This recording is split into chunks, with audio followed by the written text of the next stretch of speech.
guys, and welcome back to another episode of Change Wired podcast. My name is Angela Shorina. I'm your host. I'm your master health coach, executive coach 360, and just someone who is obsessed and passionate about unlocking more and using more of our human potential. So together we get to live extraordinary lives as long as possible, experiencing it to the fullest and creating a maximum positive impact in the world in a way that we care about.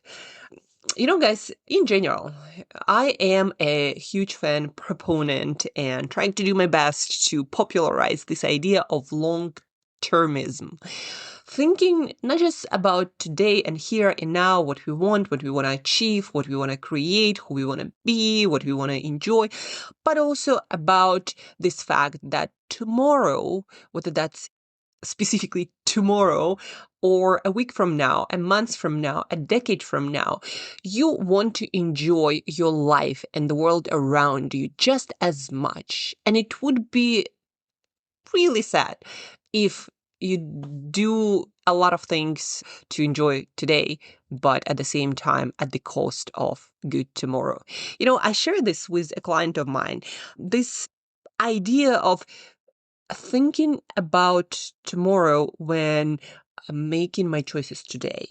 And it's not to say that you always need to think about tomorrow and never get to live today, but it's this understanding that perhaps there is a middle ground, a middle way where you get to enjoy today, but at the same time, you don't do it at the cost of tomorrow.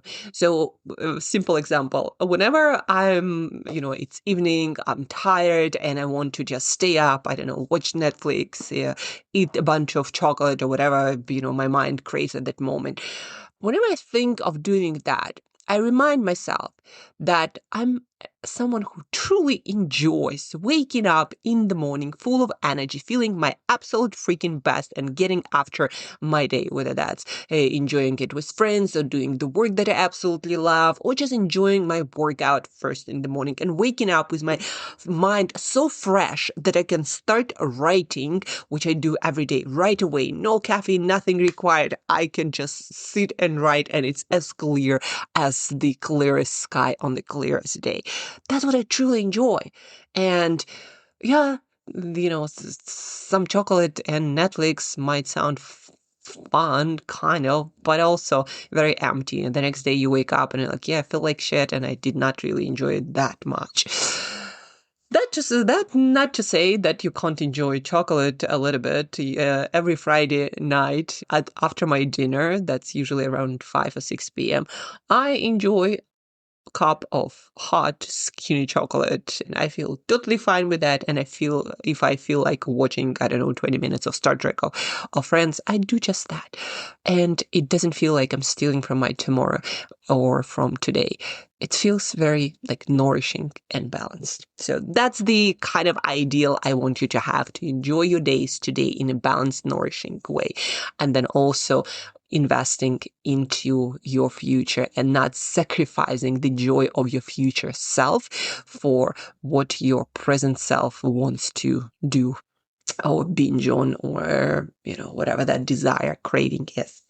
That being said, let's get into the topic of our today's conversation, which is I'm going to share with you what I do with my nutrition as a master health coach, as a nutritionist, as a nutrition coach, as someone who helps people to lose weight, to maximize their health and performance and longevity and being qualified to do so and certified and having 18 years of experience working from a wide range of people. Actually, these days I work with leaders, business owners, not someone who considers themselves professional athletes. But before, I used to work with professional athletes who do physique shows or bodybuilding shows or wrestling for a living, also some CrossFit athletes of high level. So I did all of that as well. And I ran weight loss retreats and I had my juice detox company and helped a lot of people to dial in their weight, their looks, feeling good inside and out. So that's what I also did. And I'm always keeping myself recertified and updated on all the current knowledge. And then, as a good coach would, I also practice it in my own life and with my clients and get to learn a lot from that as well. So today I'm sharing with you what I do with my nutrition and why. I'm not saying that this is how everyone should do it, but I'm going to explain the logic behind that. And then you can decide what you want to do with this knowledge or not. And also, to give you a little bit of context, I'm not someone who is trying to do it all to maximize. I'm trying to feel good and look good now and decades from now. That's my main objective. I'm not some sort of professional athlete. Most of my work is on my computer, working with my clients on their health, but I'm sitting in front of my computer and just making sure that every 30 minutes, or if I'm in between sessions, every hour I wake up, I do some movement stretching. So I also support blood circulation, oxygenation of all of my body, and I don't get pains and strains because a lot of my work is sitting. I also stand up from time to time to work on my computer, which is also helpful. So that is what my usual day like, and that is what I do to support it, to support myself now as a normal human. I consider not someone, again, into professional sports, but normal human who's trying to feel and look their best, not just now, but also decades from now. So without further ado, here's what I do. First of all, every morning I do go and work out, and sometimes it's gym sessions, it's weight training, sometimes it's cardio training, which my favorite is body combat from Les Mills or something. I love group cardio classes. Sometimes it's, I'm lucky enough to live in Cape Town, and sometimes it might be hiking a mountain. Sometimes it might be some high intensity interval training. Sometimes at least once a week it's yoga. And if on some day I just feel like walking a lot, that's exactly what I'm going to do. So that is the first sort of couple of hours of my day: meditation, hydration, working out, movement. And then after that, in about 3 to 4 hours, usually my breakfast starts. Like if I wake up around 5:30, I might have my breakfast around 8 a.m. And before that, I might have coffee, or I might get my coffee when it's 8 a.m. or 9 a.m. I try to drink it by 10 a.m. Finish drinking my coffee because I go to bed at 8:30 to 9, and that 12 hours I found works the best for me when it comes to having good, deep quality sleep, stopping my caffeine that early. Some people are more sensitive to caffeine, some less. I find myself on the more sensitive side. I haven't done yet any genetic testing to figure out whether I'm a fast metabolizer of caffeine or slow, but I do know that I can't sleep with caffeine in my system. So that's that. For breakfast, I usually have my 2 boiled eggs that I pre-boil in advance for the whole week. I usually have some sort of fatty fish, sardines, salmon, usually canned because I don't like cooking in the morning. In general, I like to be cooking once a day, and usually it's dinner. For breakfast and lunch, I don't cook much. I usually have it, again, pre-cooked, pre-boiled, done, or I have it out somewhere, which is really rare occasion. So I boil my eggs. I have about 150 grams of sardines or salmon or some sort of fatty fish for omega-3s and additional nutrients. And to get my 40 grams of protein in and early, I usually then would have a banana for potassium, fiber, and I just love bananas. And after workout, it's really amazing. I usually would have some vitamin C fruit source, which is whether that's guava, kiwis, oranges. Vitamin C is one of the body's major antioxidants that also helps to build collagen and to heal, and obviously important for your immune system, for your skin, like for so many things. Vitamin C is super important. So I do supplement, and I'm gonna get into that just now, but I also like to have it in the morning in my food as well, with fiber and all the additional nutrients. So bananas, some about 200 to 300 grams of vitamin C fruit, And I'm going to have 10 grams of dark chocolate. These days, it's 80% sugar-free, sweetened with erythritol, local chocolate in South Africa. Then I have a couple of seed crackers with sunflower seeds, sesame seeds, flax seeds with additional omega-3s and minerals and vitamin E, which I almost never get enough from my diet, but still I enjoy those crackers. And I take my supplements, which is a dish. Well, let's start with the basics, which from the research, really good based on long-term studies. I recommend everyone to take their multivitamin. Morning is really a good time to do that with your breakfast. On top of that, I personally take additional omega-3s. I also recommend to everyone to do so as well. I found that for my well-being, good mood, energy, and functioning, 2.5 grams or more of omega-3s is like really, really good. And so I eat my fatty fish every single day. And on top of that, I supplement with usually 1.5 grams, no less than that, of omega-3s in the form of supplement. I also take my magnesium 2 times per day. So in the morning, I would take half, and then at night, I would take half. I personally take additional vitamin C in the morning, 500 milligrams, and I usually take 500 at night as well. Creatine, I also put it in my drinking water, 5 grams a day, and I just spread it out. And I'm just looking at my supplements, and that is my regular stack. So again, multivitamin, omega-3s, magnesium, creatine, and vitamin C, and last but not least, electrolyte that goes into my workout water. My electrolyte these days has potassium, magnesium, sodium, and glutamine, which is supposed to be really good for your gut health and for your energy as well. So that's on the supplement and breakfast side. Some of the key things that I'm trying to hit here is my protein target.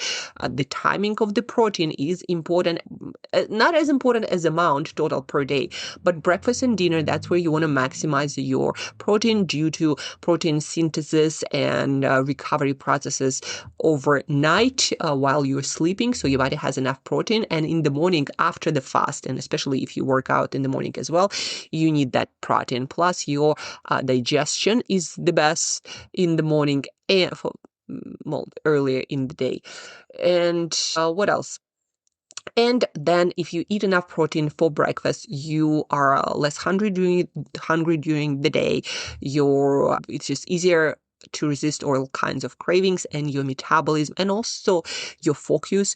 Protein is very important for focus of your mind, for clarity of thinking, for things like motivation, because it is a building block, some amino acids for dopamine, which is needed to create a sense of motivation, of clarity, of focus, and your drive, right? Dopamine is very important. So that's what I do nutrition-wise in the morning, and why. And also in the morning, I try to hit those fiber targets early, so I get the fullness of the stomach, and I feed my beneficial gut bacteria that creates good moods, and in general helps to support well-being on all the levels we are yet to understand. And vitamin C, again, I'm trying to hit it from foods as well in the morning. Then about noon or 1 p.m., I make a very light lunch. Usually it is 150 to 200 grams of blueberries, fresh or frozen. And I then put a scoop of protein powder, which is usually about 20 grams of protein, and about 250 grams of plain yogurt with probiotics in it, live yogurt. No sugar, no flavorings, just the probiotics and regular milk yogurt. Usually medium fat. I don't go for like low fat because my food is already quite low fat. But that's just, again, me. I usually recommend low fat for most people just because you don't actually need all that fat and additional calories. But some is also always good. Some you need. So I have this yogurt protein. My protein powder usually has flavor. These days I'm having hazelnut praline, which tastes like dessert, but it is sweetened with stevia, so it's sugar-free. I put that into my yogurt and I mix it with my berries, and it's really delicious. Feels like a dessert, hits all the numbers, so to speak. We continuously build up that fiber, vitamins, minerals. In that lunch, I have probiotics. Also, you have additional calcium and, other vitamins and minerals that good quality dairy products have. And it's filling, but not doesn't produce that midday slump effect that usually happens if you have heavy and carb-rich meal. So that is my afternoon meal. Usually at that afternoon, I would have additional supplement of calcium and vitamin D3 in it. Calcium is very important, one of the most important minerals for the function of your nervous system, to do proper contraction of your muscles, but also of your digestive tract. Calcium is important to also relax your nerves and to produce state of rest and digest. Like, calcium is important as an electrolyte and as a bone builder, teeth builder, this like structural material as well. And I don't eat enough dairy products or other foods to get enough calcium. That's why I supplement with 50% of your daily need, which is about 500 to 600 milligrams of calcium per day. And I usually try to combine the same nutrients so they are better absorbed, which is why I take my calcium in the afternoon with my yogurt that also has calcium. So that is my lunch. And then dinner, somewhere around 5 p.m.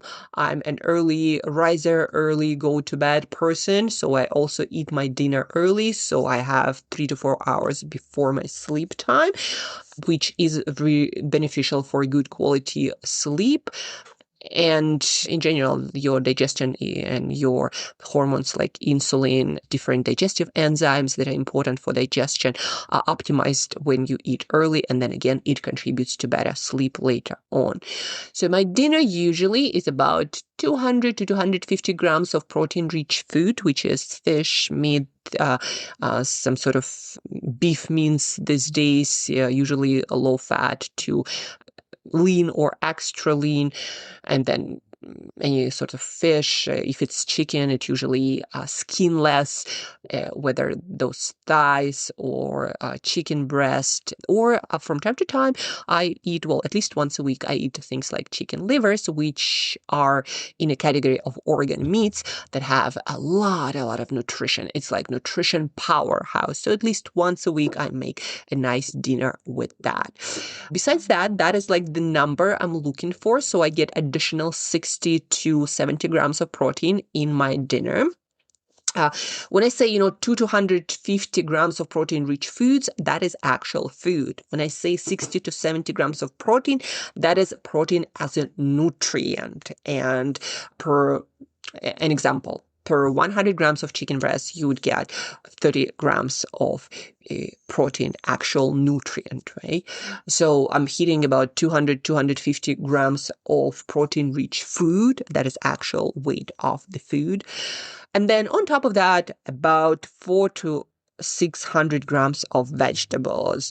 There is usually 300 grams of green vegetables, and on top of that, some starchy thing, about 150 grams like potatoes or pumpkin or butternut or some or sweet potato, something on a starchy side. Sometimes it's a cup of cooked beans, garbanzo beans, black beans, cowpeas, like all kinds of beans. I usually have those 2 to 3 times per week, which are great sources of fiber. The best source of fiber is super good for your gut bacteria. And then also I have some mushrooms, some tomatoes, either cooked or fresh, some salad greens, which I eat fresh, some spinach I'm going to put into my cooking. All in all, about, again, 4 to 600 grams of vegetable in that dinner. Do I eat stuff like pasta?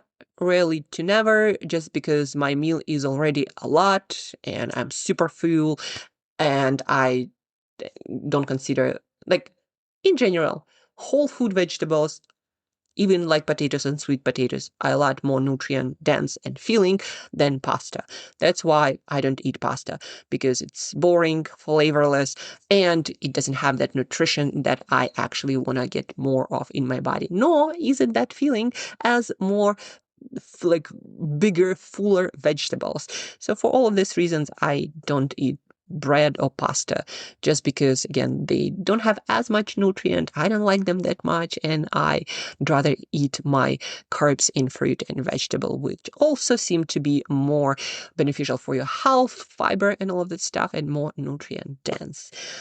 And that concludes my dinner. Usually during the day, I have a lot of herbal teas like peppermint, chamomile, rooibos, all kinds of herbal teas. From time to time, I add a really low-fat coconut milk or almond milk. And yeah, that's about it.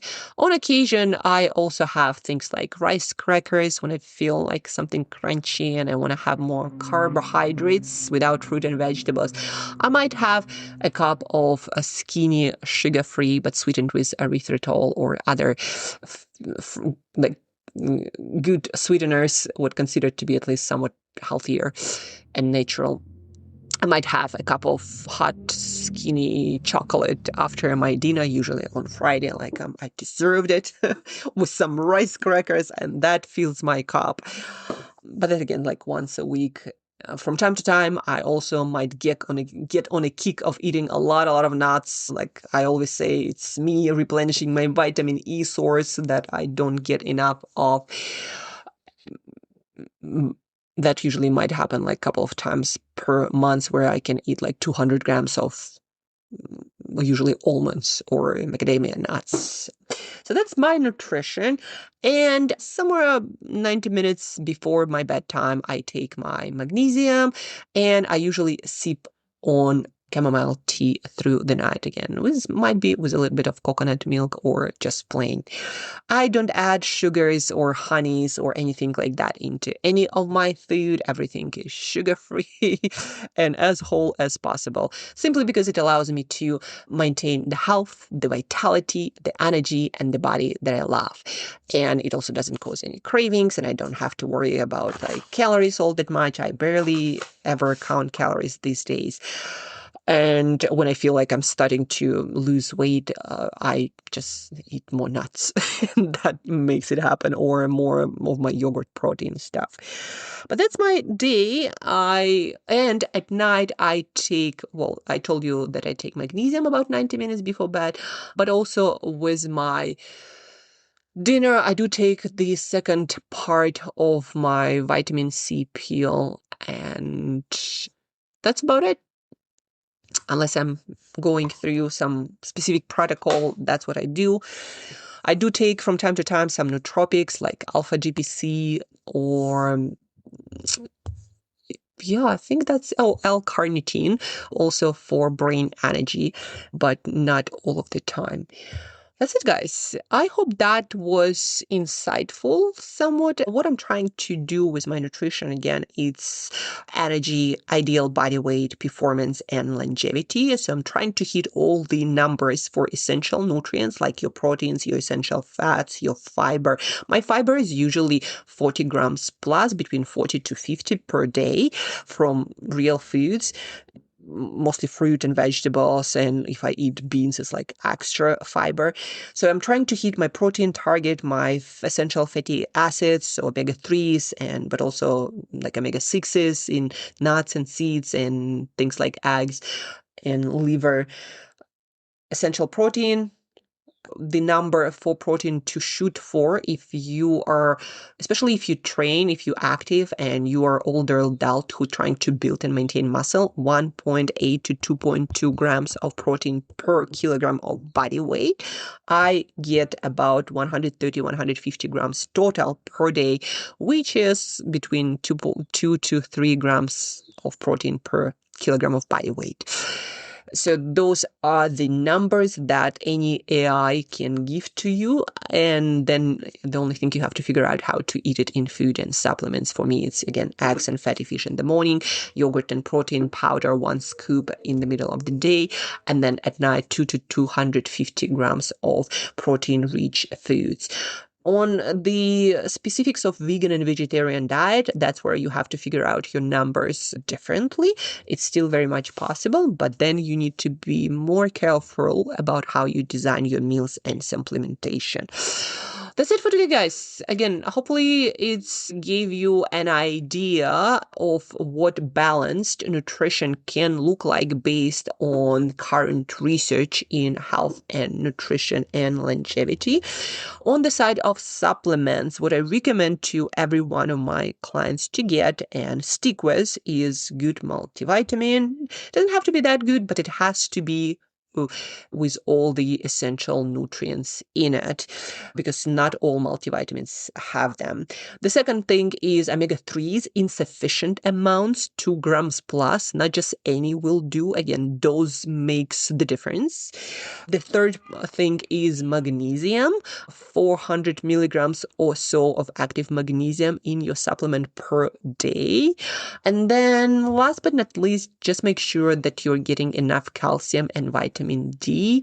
Most people don't supplement and don't get enough, and you need to make sure that you get those because they're crucial for your daily health performance, and so you avoid different health, hormonal, and performance and injuries problems down the road. Also, if you'd like to have a personalized consultation with a nutrition coach, that is me, who has 18 years of experience and been in the industry and getting certified all the time. If you would like to have your own personalized session, it is available to you for free to schedule. In the show notes. You'll find the link.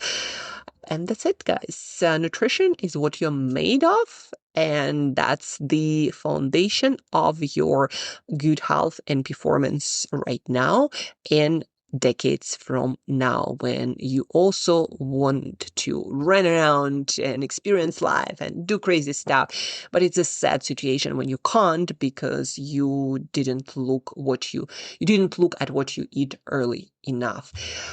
Thank you guys for tuning in. I thank you for listening. Check out the link in the show notes. Schedule your session with a nutrition coach. That is me when you need it. If you're really interested in dialing in your nutrition for today and your future self, don't forget to share this podcast episode with somebody who wants to learn, like, what does it mean to eat a balanced diet? What does it look like day to day?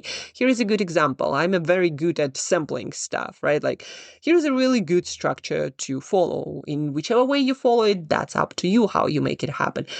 But this is a good example of nutrition that hits, if not all, then most of the nutritional targets. That's it, guys. And till next time, keep eating the best you can for yourself today and your future self. Until next time, keep growing.